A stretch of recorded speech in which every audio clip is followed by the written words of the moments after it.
morning, everybody. My name is Jason. I'm one of the pastors here. Welcome to C3, West Venue, East Venue, out in Cyberland. Good to have you on board. We're in a series called Stressed Out. I don't know each of you individually, but I know something about you is that you have stress in some form. You probably wouldn't be here otherwise. So we're talking about something that everybody can relate to. We just know that. And we've talked about it, and we're going to continue to talk about it from various facets of our life. Today we want to talk about being stressed out about my family. And if you're here today thinking, gosh, I don't think just know that you're the person that everybody else is stressed out about. So you still have something to learn. Don't just check out because you think it applies to everybody else. Might be exactly what you need. Stress is built a lot on a couple things. One is that we have external circumstances that really are beyond our control. You lose a job, health goes south. Some of those things add stress to your life. Some of the things we actually do have control over.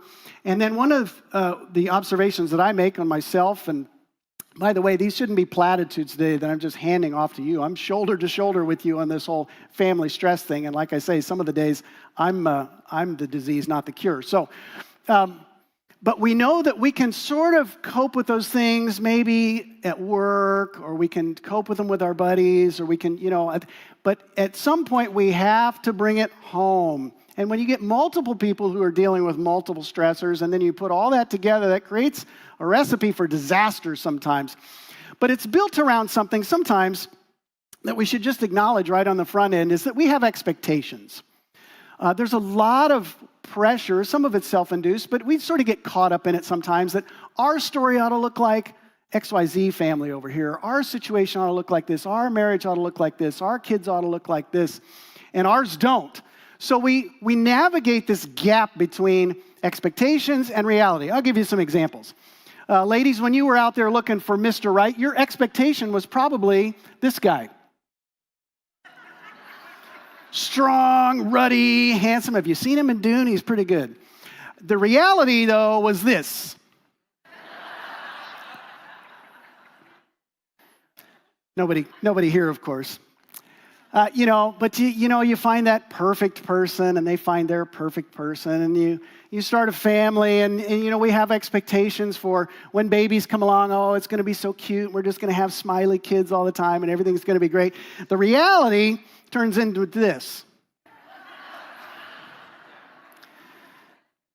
Good intentions, but the net result is, I feel sorry for that baby. We're getting ready to come into the holidays, and we have lots of expectations, sometimes not just within the people under our roof, but then extended family and what getting together. Oh, wouldn't this be nice? Everybody just smiling, and the food looks perfect, and the turkey's just right, and all that stuff. The reality for a lot of people is more of this. You're just in the throes of a food fight, and it'd be great if anybody, is there even a vegetable on that table? I don't see it. Anyways.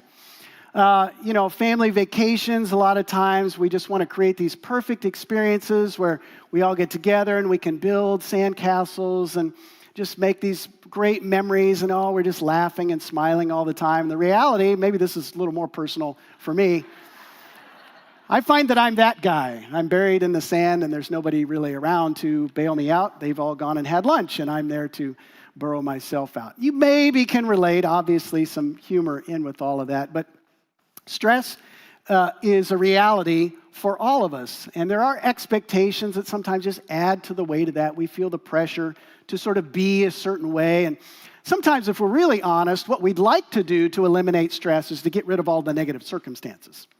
We would like for all the bad things to just sort of take care of themselves, and then we'd be a whole lot better off. We would like for the kids to straighten up. We would like for the spouse to sort of get it and wake up and start, doing what we wish they would do. We would like for our in-laws to start doing a certain thing and be in a certain way. And we tend to put ourselves very last on the list, as if there's anything we can do. We feel helpless sometimes, when just the opposite is true. And we want to look at that today because Jesus talked about something that was very foundational for us as believers or people on a journey of faith. He told a story thousands of years ago that I find very relatable today. He says there's two people, it's a made-up story. He says there's two people, one of them decided it'd be a great idea to build their house on the sandcastle. And what happens? Some of you know this story. The storm came, and what happened to the sandcastle? leveled. There's another person who said, I'm going to build someplace a little more solid. And so they went and built on the rock. And the storms came. Interesting how Jesus mentioned the fact that storms come to both. Storms are inevitable. What Jesus says is the person who chose to build on the rock weathered the storm. And he says, look, here's the result of that. If you listen to what I'm saying and you put it into practice, you're going to be like the person who built on the rock. He didn't talk about if you build on the rock, you won't have storms. What he says, if you build on the rock, your house isn't going to fall down. And so the import today for us as we talk about what it means to have stress within our family, to be dealing with that, here's God's big idea for today. A solid foundation under your feet can withstand the stress under your roof. That's what God's promises are meant for. Not to take away the problems. Jesus said as much. In this world, you will have trouble. But take heart, I have overcome the world by putting some solid footing under our feet. Well, what does that look like? How do we do that? Well, today, this is precisely where we're going to spend the rest of our time. I want to give you the tools that God gives us to put a stronger foundation in your home so that you do have a greater sense of peace. You do have less distress on things that you can tackle head on as opposed to just playing the victim card all of the time. These things are real. They are God's promises. And the Bible, there's a whole bunch of virtues that we could talk about. I want to zero in on 3 non-negotiable virtues today. Things that you can begin to incorporate into your life, not to make God happier. This is not something to say, oh, we got to get on God's good side. God has already been good to us by giving us these things. We do this because he has made himself available to us through the person of Jesus Christ. So we take these things into our life. We, by faith, begin to put them into practice in our life, and we build on them, and we find over time that we have a stronger foundation under our feet.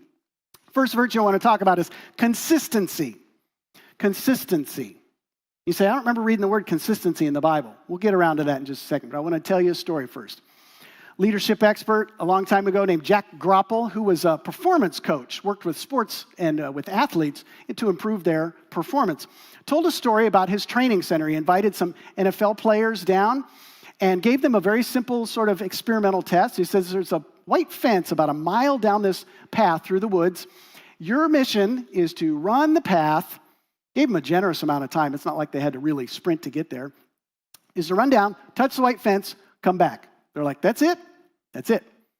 Got to tell you, and this is down in Florida, different animal group than what you might find up here. Said, there's gators out there, and, big, slow, but just so you know, no surprises. Okay. And some poisonous snakes. If you see one coiled up, to just take a wide swath. They're not going to attack you unprovoked. And we've heard reports that there's wild boar out there, and they will charge unprovoked. So just so you know, they're like, okay, but there's 4 of us, NFL players. I don't know if you've noticed. They're huge. Go down, touch the white fence, come back. There was no wild boar, but there was a guy in the bushes with a video camera hiding, and when the players approached, his instructions were shake the bush and go, which is what he did.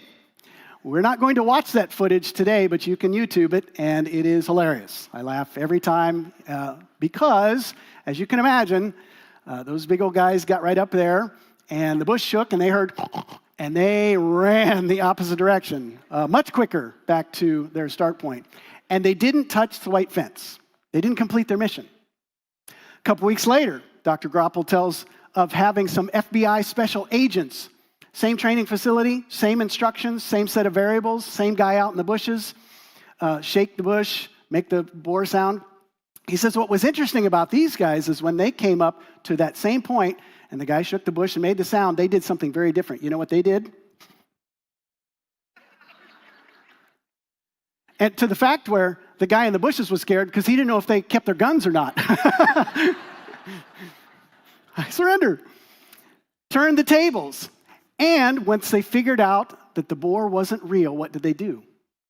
They ran down, touched the white fence, and came back, and they completed their mission. And Dr. Grapple said something very profound. I've never forgotten it after all these years. He says, you will respond to any storm the way you train. the way you train. We look at the circumstances under our roof sometimes and the family stress and, I wish this person was straightened up, but we want the quick fix.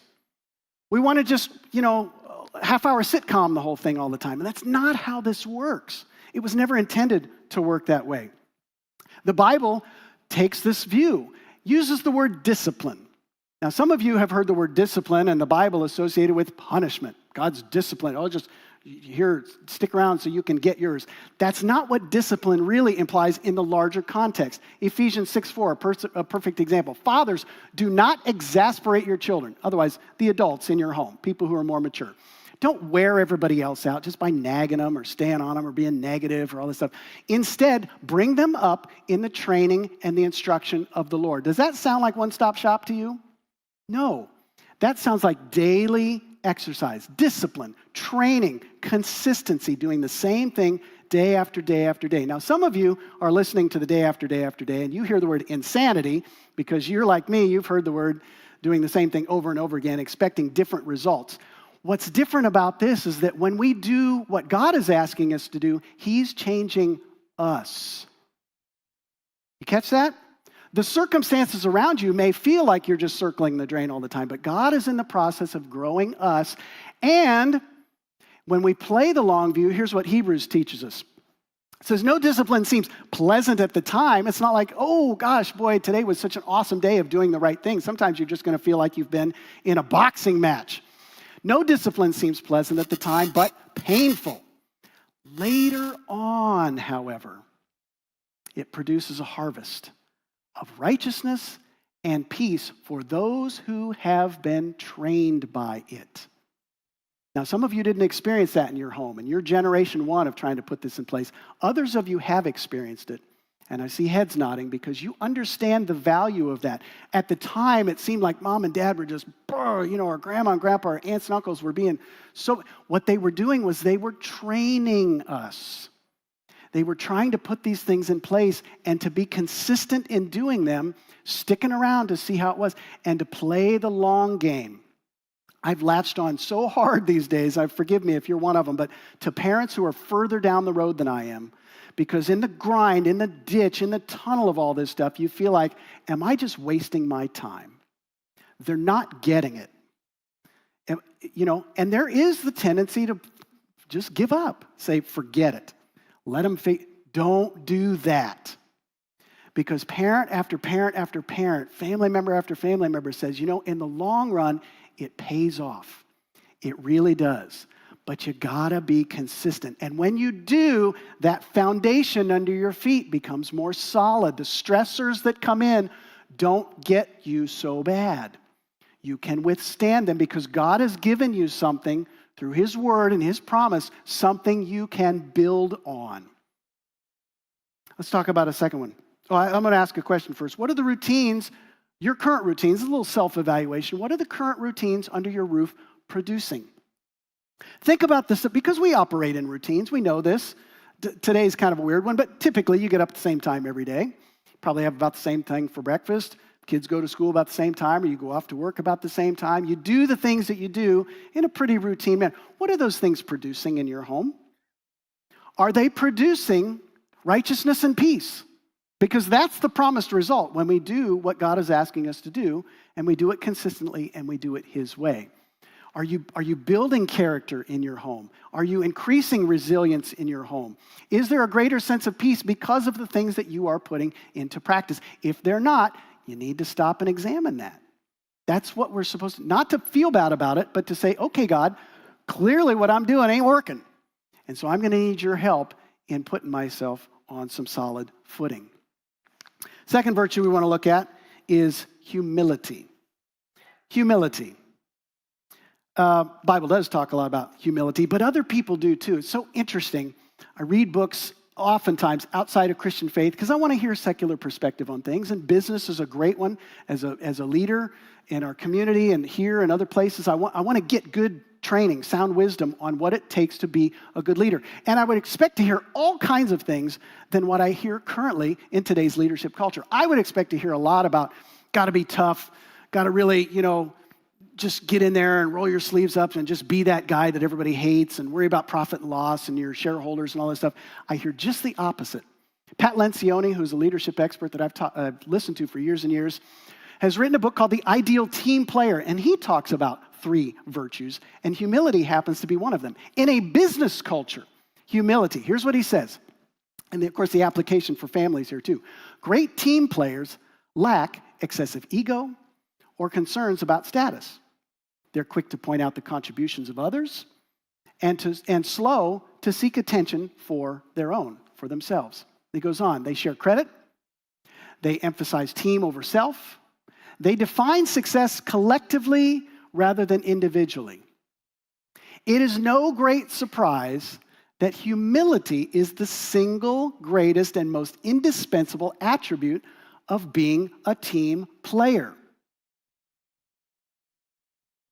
Now, some of you are going, well, no duh, but how hard is that to put into practice? Your family is a team. Now, you might not like your team players. Maybe you feel more like the Bad News Bears instead of the Chicago Bears. But you're a team.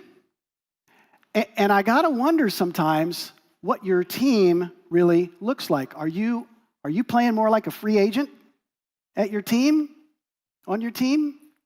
How does that look for you? The Bible emphasizes what Lencioni said. He didn't come up with that. Look at what Paul says in Philippians. Do nothing out of selfish ambition or vain conceit. Rather, in humility, value others above yourselves, not looking to your own interests, but each of you to the interests of others. Now, again, some of you are going, well, yeah, I have kids. I have to look out for them because they can't do for themselves and they can't drive themselves to whatever. I would need to talk to my generation for just a second. First of all, kids, students, I need to apologize because we as your parents are setting a terrible example these days in the area of humility. Now, you can disagree with me all you want, but I drive my kid to school and I see it every day, so I'll toe up to you on this one. There's very little humility in what I see. There's a lot of posturing as adults to basically look how I look at me. And the kids sort of get the leftovers of that. And I don't like that. Because it's not just about me, it's about what my kids are picking up along the way, what your kids are picking up along the way. And if all they see growing up is, oh, well, the point of the matter is just look at me, look at me, look at me, guess what we're going to do to them? That's the message they're going to pick up. I'm ashamed.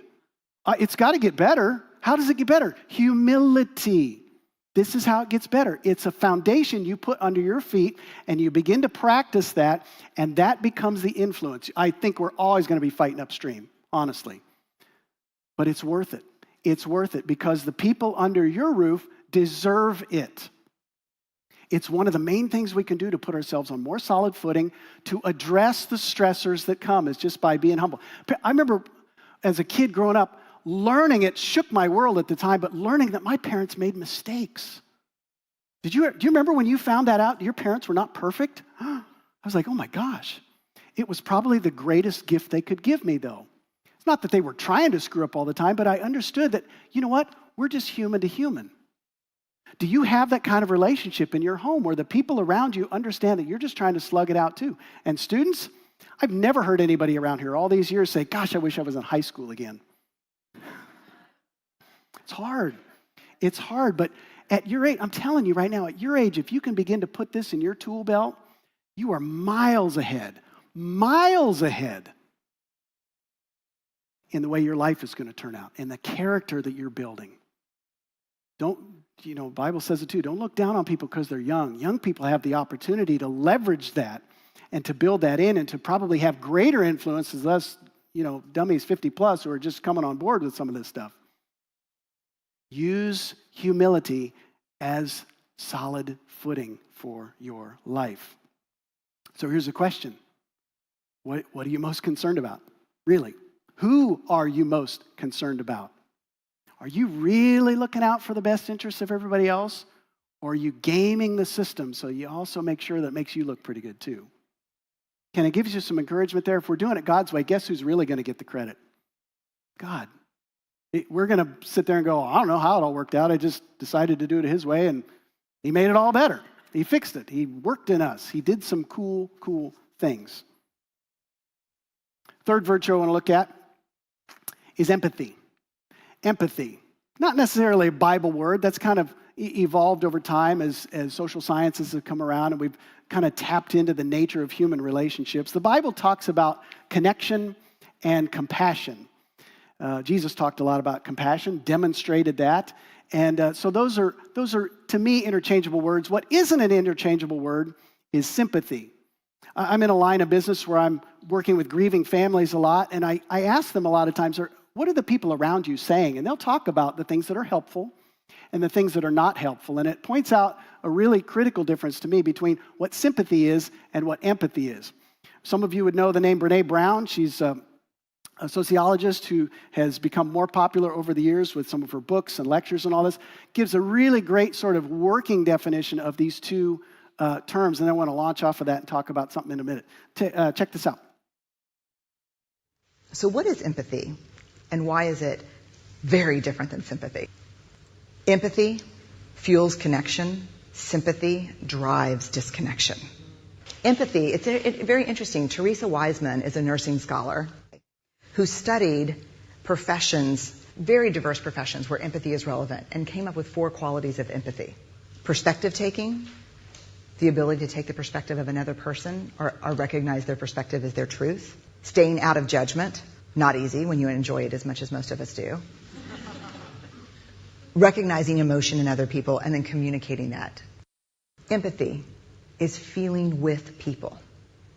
And to me, I always think of empathy as this kind of sacred space when someone's kind of in a deep hole and they shout out from the bottom and they say, I'm stuck, it's dark, I'm overwhelmed. And then we look and we say, hey, you can climb down. I know what it's like down here. And you're not alone. Sympathy is, ooh, it's bad, no. You want a sandwich? Empathy is a choice, and it's a vulnerable choice, because in order to connect with you, I have to connect with something in myself that knows that feeling. Rarely, if ever, does an empathic response begin with "at least." And we do it all the time, because you know what? Someone just shared something with us that's incredibly painful, and we're trying to silver lining it. I don't think that's a verb, but I'm using it as one. We're trying to put the silver lining around it. So, I had a miscarriage. Oh, at least you know you can get pregnant. I think my marriage is falling apart. At least you have a marriage.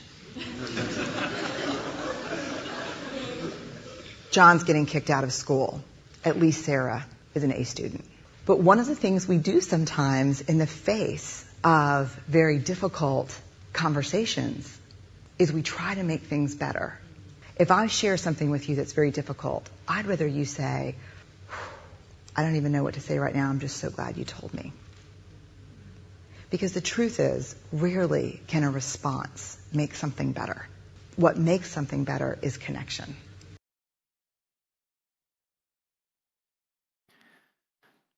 The psalmist said it this way: as a father has compassion on his children, so the Lord has compassion on those who fear him. For he knows how we are formed. He remembers that we are dust. Empathy doesn't start with us. It comes from God and it's delivered to us. My question is have you received God's compassion? I don't know what your view of God is. We've been talking a lot about it. We've talked about it for years and years. It's not like we came up with this stuff, but it really does come down to God being who God is, and is that good enough for you? Do you need it to be more? Do you need him to be the driver? Do you need him to be hard-nosed? Do you need him to be this finger-wagging, lightning bolt shooting? Or is he a father who shows compassion? If you can get that inside of you and really accept that, yes, indeed, there's nothing that I have done to earn God's favor, he chooses to show his goodness and his mercy and his grace and his compassion to me as a parent does to a child. When that takes root in your life, that becomes the foundation on which you build your life. and it extends out to those under your roof. You know, I get it. People under your roof, they're the hardest people to love. And you're the hardest person for them to love because they see you warts and all. They see what you look like in the morning when the hair's not done and the makeup and they see all that. It's a choice, but it's a perspective to say, I'm going to choose connection. Sometimes over being right, over being the authority. Parents, children, I realize somebody's got to lead.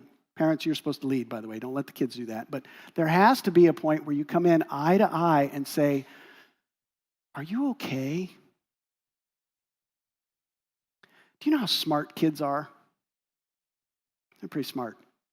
You ever ask a kid that and then wait for the answer? Blow your barn doors off. Kids are incredibly connected to their emotions. They just don't have good vocabulary for it a lot of times. But if you will attend to them, I remember one of the greatest things I ever saw in the halls here. And I didn't get it as a parent. I was busy being the boss all the time. My kids, when they were smaller, I watched somebody do something amazing. I don't know if the camera's going to follow me here. They did this. And they went eye to eye with my kid. I was like, yes, that's it right there. That's empathy. I am willing to come down to your level to understand you.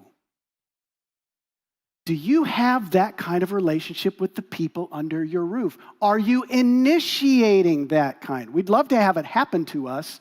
Boy, when somebody throws that our way, you love them forever. You're their number one fan. You can do that for the people under your roof. It doesn't make all the problems go away. It doesn't put a silver lining around everything. It doesn't try and fix anything. It maybe won't fix anything. It restores connection.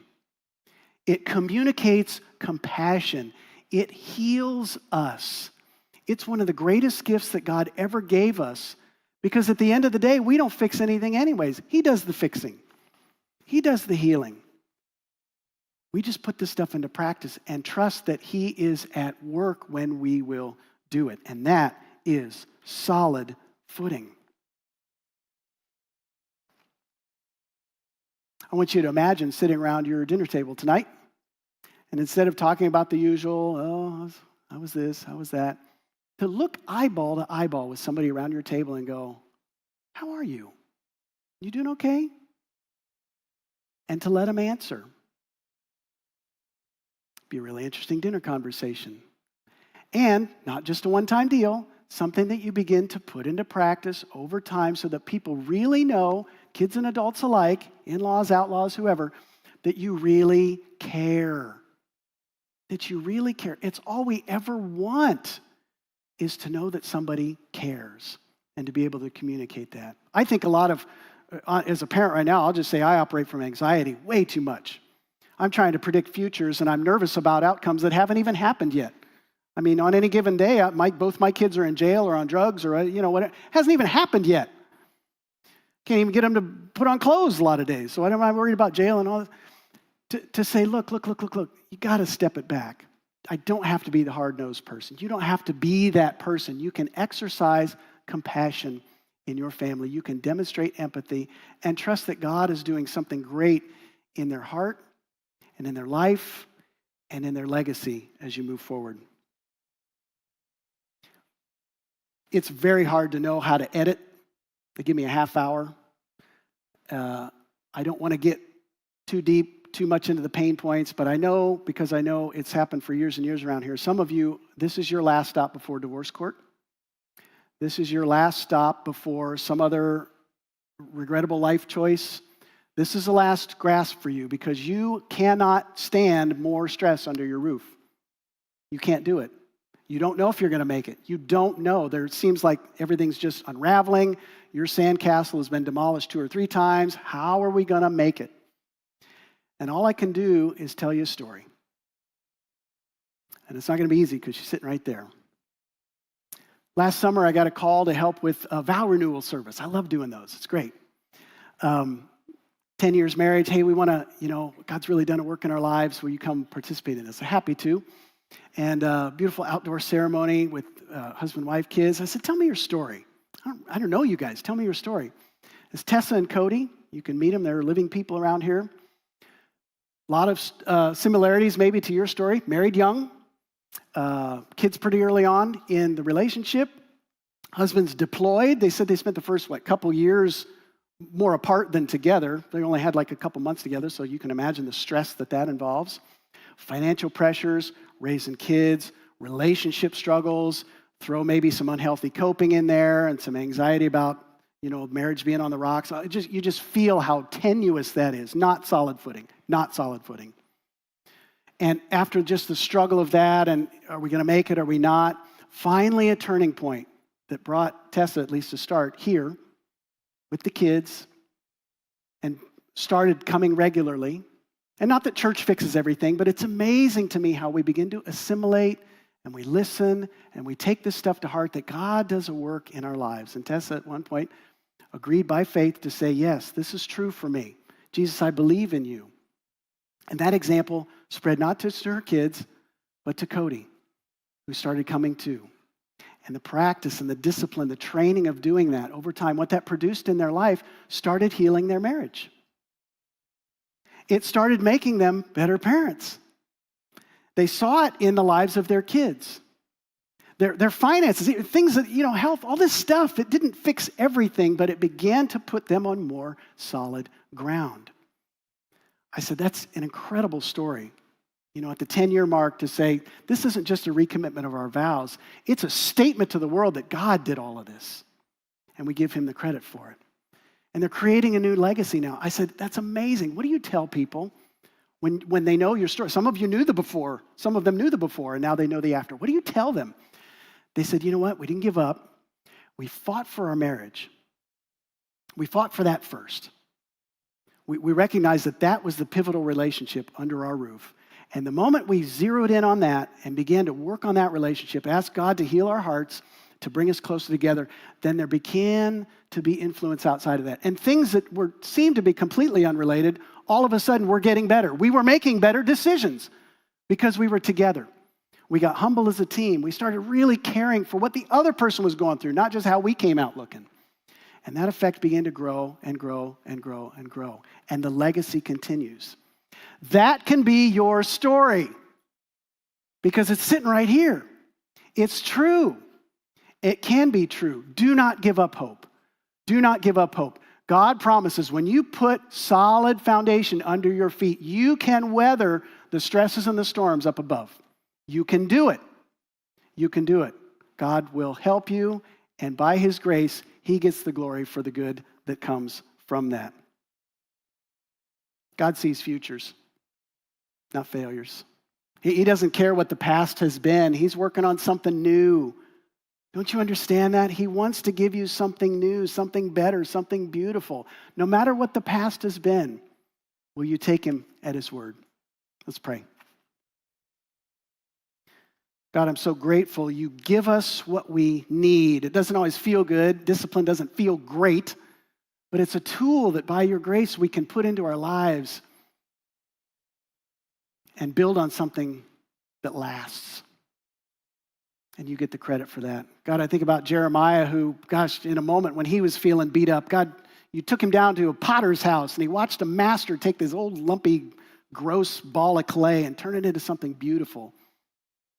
And you said, Jeremiah, that's what I can do with you. That's what I can do with a whole family, a whole group of people when you let me. God, I pray if there's somebody in this room, the sound of my voice, who's fighting that, who still is trying to do it on their own, that you would disarm that and invade their space with a message of grace and of kindness and compassion that says, you don't have to work against me. We can build together. We celebrate the way that you're working in people's lives and want to continue to ask for your mercy and your blessing in that endeavor around here.